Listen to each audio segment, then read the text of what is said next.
leave us nor forsake us. And he has, guess what? He has provisions for all of us. All we have to do is to ask. And he will provide. I am humbled and blessed this morning to be surrounded by such a great crowd.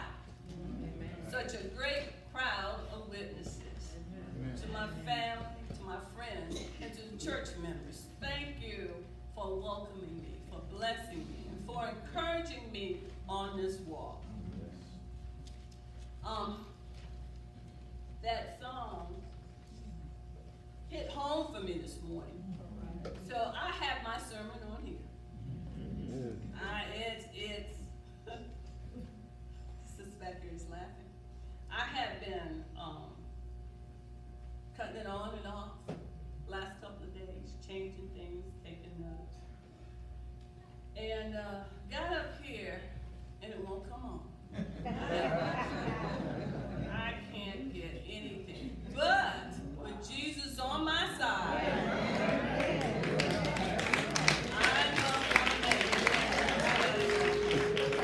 It's on here. It's a little small, so I might have to squint a little. But we're gonna make it.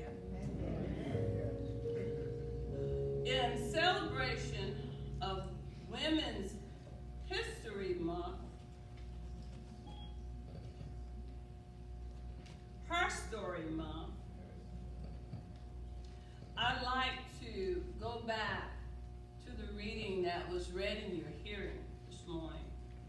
Not to insult your intelligence, but to give me a springboard this morning. Is that all right? Amen. So we go to 1 Samuel, 25th chapter,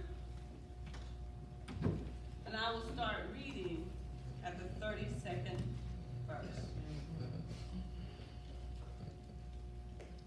And it reads, "And David said to Abigail, Blessed be the Lord, the God of Israel, who sent you this day to meet me.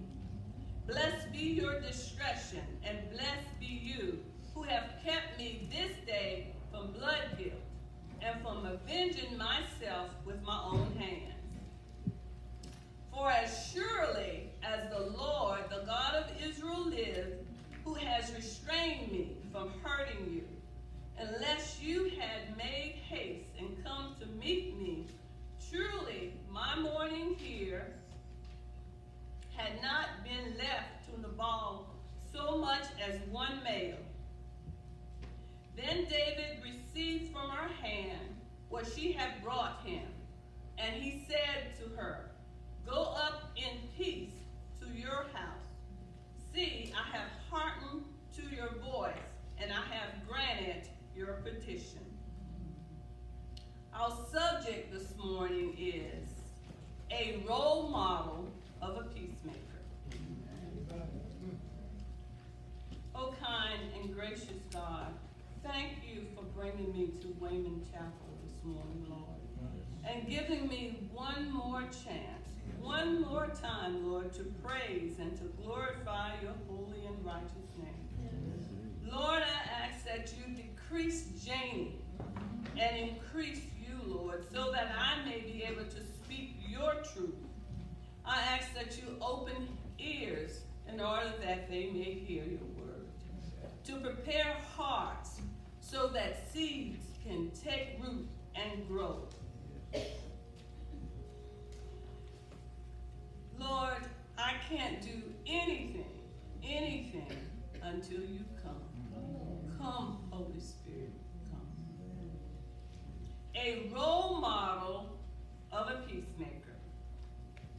Now, peace is recorded in the Bible over 400 times, starting in the book of Genesis and ending in Revelation.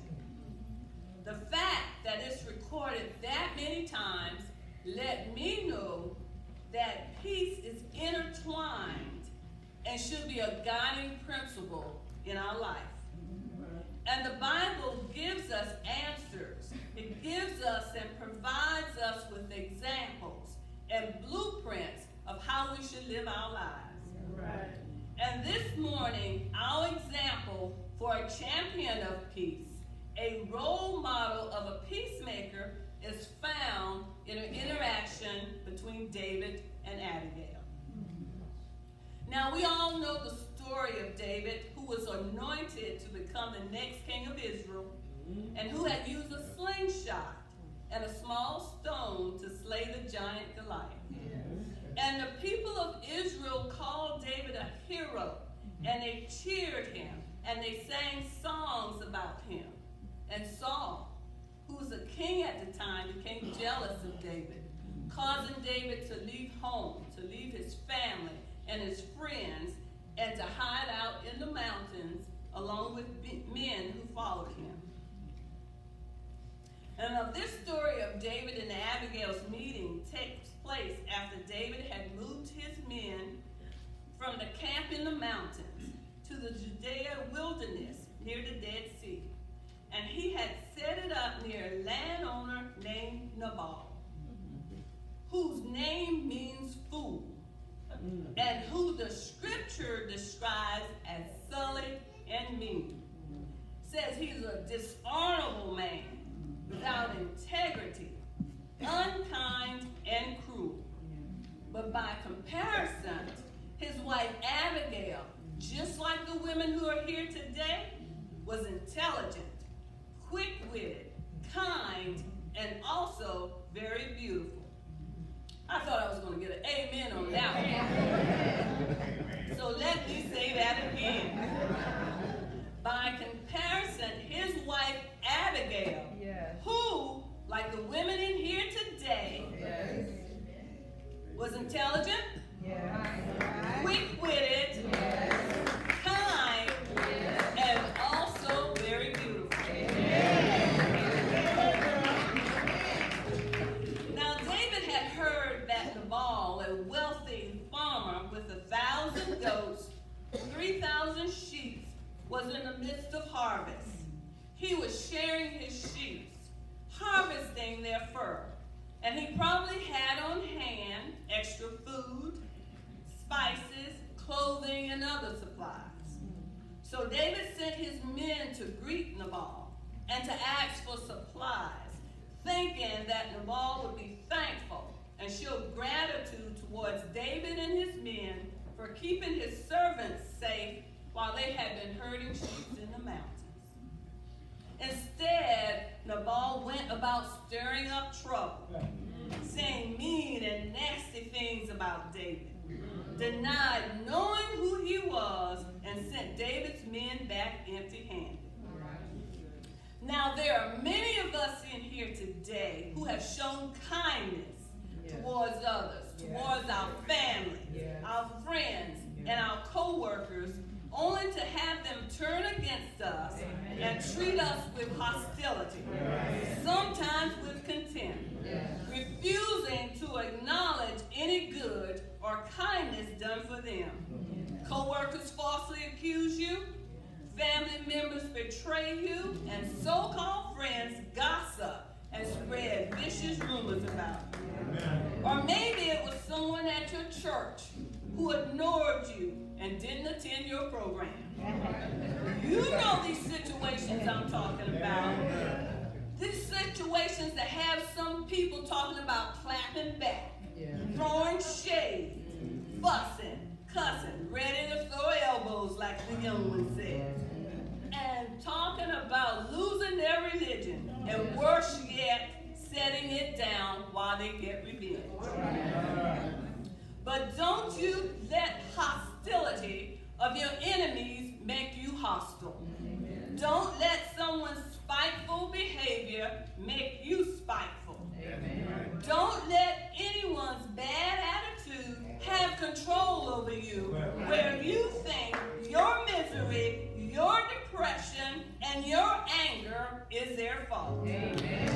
Don't be taken over, used, and controlled by the enemy, whose only job is to steal, to kill, and destroy a child of God. Don't you give them that kind of power. Now you need to listen to me here.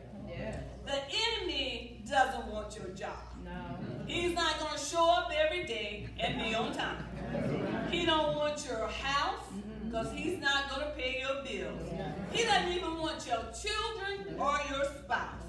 But what he does want is to steal your joy and your peace, to kill your trust and your belief, and destroy your faith. But you hold fast. Romans 12:17-21 says, not to repay anyone's evil for evil. To be careful to do what is right in the eyes of everyone. And if at all possible, as far as it depends on you, to live in peace with everyone. Do not take revenge, for revenge is God's. If your enemy is hungry, you feed him. If he's thirsty, you give him water. And do not be overcome by evil, but overcome evil with good. And certainly don't react like David, who was going to kill Nabal and every male who was with him. And he would have if it wasn't for Abigail. Abigail, who after hearing what had transpired, knew violence surely was going to happen because of her troublemaking fool of a husband. I'm talking about Abigail's husband now. Abigail did not wait for someone else to do something.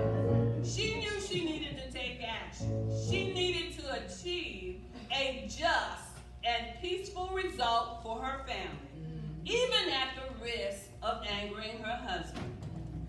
Now, sometimes as peacemakers, we have to practice civil disobedience by refusing to comply with certain ways, to question how things are, to go against what is acceptable in order for the means to achieve and to justify a peaceful end. Yes. Abigail rejected violence as a means to handle the situation and knew she needed to restore David's respect to keep violence away from her front door. Amen. So in direct contradiction to her spiteful fool of a husband, talking about Abigail's husband, in direct contradiction to her spiteful fool of a husband, Abigail stepped out on faith. When we step out on faith, it causes us to rely on God's goodness and his mercy. It causes us to trust him and to be obedient to his word. When God calls us to step in faith, he always equipped us with what we need for the journey. Our homes, our communities, and the world would be a more peaceful place to live if, like Abigail, we took a more active role in peacemaking, in teaching our children right from wrong, in modeling good Christian behavior, in helping those in need, and standing up for what's right. Now, too many of us sit back and we refuse to become involved because it's not us, it's not our problem, not our concern, until it becomes our problem, until it becomes our concern, until we wake up one morning and we find trouble on our doorsteps. Now, Jesus Christ was not a passive peacemaker. Neither should we be. Jesus has called us to action.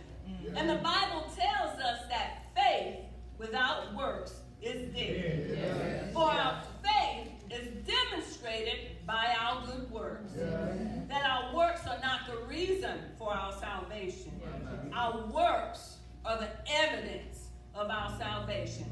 And faith in God always results in good works. Galatians 6:9 tells us to let us not lose heart in doing good. For in due time we will reap if we do not grow weary. So it's time, church, it's time for us to stop sitting on our dock of the bay wasting time. And do as Corinthians tells us, that so there should be no division in the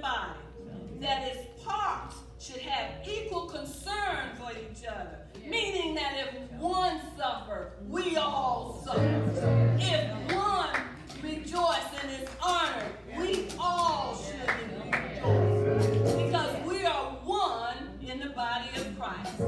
So each one of us should be an active participant in Peacemaker. Now Abigail recognized as she understood this, and she immediately gathered food, wine, and grains to take to David. And she met David on the road. She met David at a crossroad in his life. Yeah.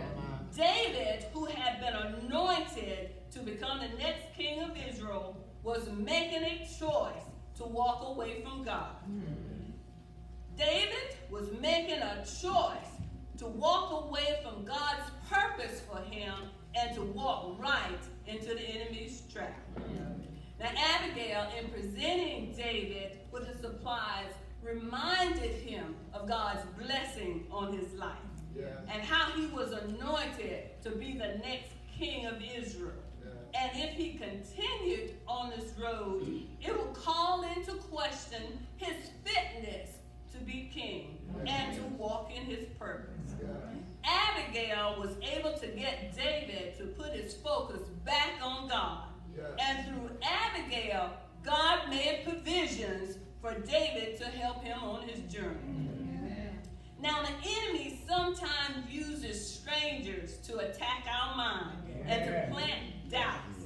But he's a professional as using people who are close to us to plant seeds and doubts and feeling of unworthiness, questioning what God is doing in your life, questioning your purpose, questioning God's favor on your life. And oh my, they keep bringing up the past. Now all of us, every last one of us has sinned. We have all fallen short of God's glorious standard. But as for me, I'm talking about me now, I was like what the songwriter writes.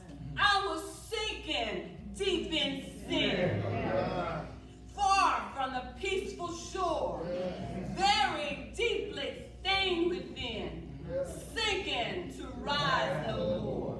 But the master of the sea heard my despairing cry, and from the waters he lifted me. Now safe am I.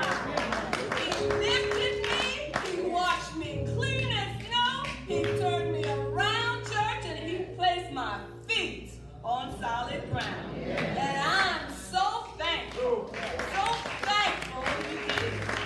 So the only thing I can do is refer them and their questions to the master builder, the creator of all things, the architect of life itself. For he is the one who knows the plan for you and for me, plans to prosper us and not to harm us, plans to give us a future and hope. So when you come to your crossroads in your life,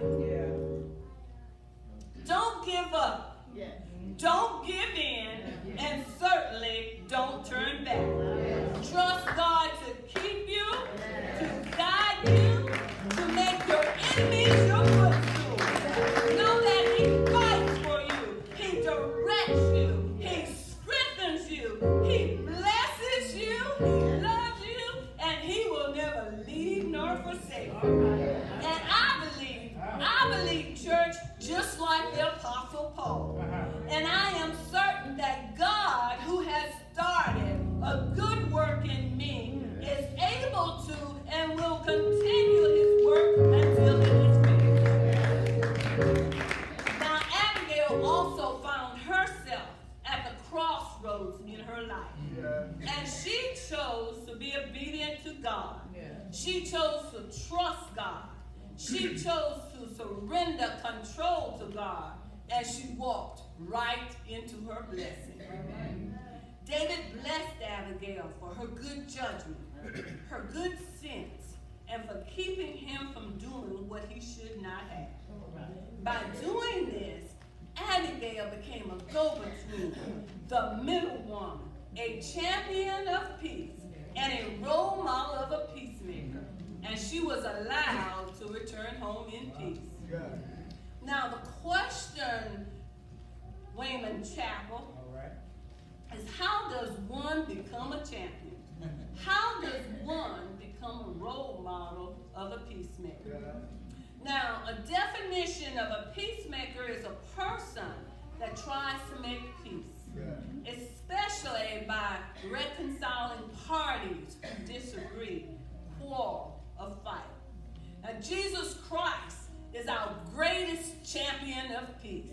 He is our greatest role model of a peacemaker, because while we were still lost in a world of sin, separated from God, Jesus hung on the cross and he suffered and died for you and me. And he arose on the third day with all power in his hand. And through his blood on the cross, Jesus Christ reconciled us.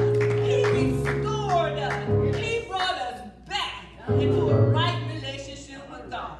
And when Jesus descended into heaven, he said in John that when the Father sends the advocate as my representative, that is the Holy Spirit, he will teach you everything. And he will remind you of everything I have told you. That I am leaving you with a gift, peace of mind and of heart. And the peace I give is a peace the world cannot give. So don't be troubled or afraid. Yet every day we see on the news evidence of people who are not at peace. People like Justice Smollett, a handsome young gay man on a popular TV show with a growing music career. And by the world standard, he had it going on. He was all that and a slice of bread. Or the man who took a hammer and attacked and killed his girlfriend and 2 children and sending 2 others to the hospital. Or a dog groomer who got so angry that he broke a dog's tail. And other incidents of violence, hatred, confusion, and unrest. And the people want to know why. What happened? The authorities investigating want to know when it all got started, where it all went wrong. What went wrong was they had been searching for peace in all the wrong places. You can't buy it in stores, you can't borrow it, and you certainly can't steal it. It can't be found on the internet, not ordered for Amazon or eBay. It does not come from your job, your relationship, your money, your status, the bottle of alcohol, pills or drugs. The peace of this world is short-lived, it's empty, it's worthless, and it serves and offers no fulfillment, no contentment, and no real peace. What the world is in need of is everlasting peace. To walk in the light of Jesus Christ, to cast all your cares, all your worries on the Lord, to let Jesus work on you from your head to your feet. And he will change your mind so you will no longer think like you used to. He'll change your heart where you no longer walk and act like you used to. Thank you, Lord Jesus, for changing me into a new creation in your name. And it is there, only in the Lord Jesus, that you experience the joy, the love, and the peace of knowing God. And you will receive a peace beyond understanding, a peace which the world can't comprehend or duplicate. Now, in this world, you find people who like to think of themselves as the smartest person in the room. They think of themselves as experts in everything. They know everything. They can give you information on whatever subject there is. I'm sure that you know a few. I know some myself. But make no mistake, church, have. You cannot give peace if you have not experienced it. You can't tell me how to have peace if you spend your nights tossing and turning and worrying about tomorrow. You can't tell me how to have peace in my home when yours is tore up from the floor. How would you give me advice on my marriage when yours is hanging by a thread? But Lord wants us first to be filled with the blessing of peace, and then to pass it on to those who are in need of it. Romans 14:19 says, "So then, let us pursue what makes for peace, for mutual upbuilding. We are to follow, to give chase, to run after those things that bring about peace, so that we, as strong, mature Christians, can educate, we can train, we can instruct others in the ways of Christ. We are to make disciples. We are to make disciples who are committed to Christ, and not just church members to fill out papers." Now, the opposite of a peacemaker must be pointed out as well. The opposite of a peacemaker is a troublemaker. People like the ball, who are mean-spirited, stirring up trouble, creating conflict, spreading rumors and gossiping, threatening to leave the church when things don't go their way. If your mind, your heart, and your soul always seem to be troubled from holding on to bitterness, to anger, to resentment, and unforgiveness, it is time for you to come out of the darkness into His marvelous light, and to let go and let God have control, to lay your burdens at the foot of the cross, to obey the word of God, and then watch God work in your life. God will change you, He will bless you, and He will give you peace for your troubled soul. Colossians 3 tells us to let the peace of God, not our peace, but the peace of God, not the world peace, but the peace of God, to let the peace of God govern us and rule in our hearts. Peace should be a drive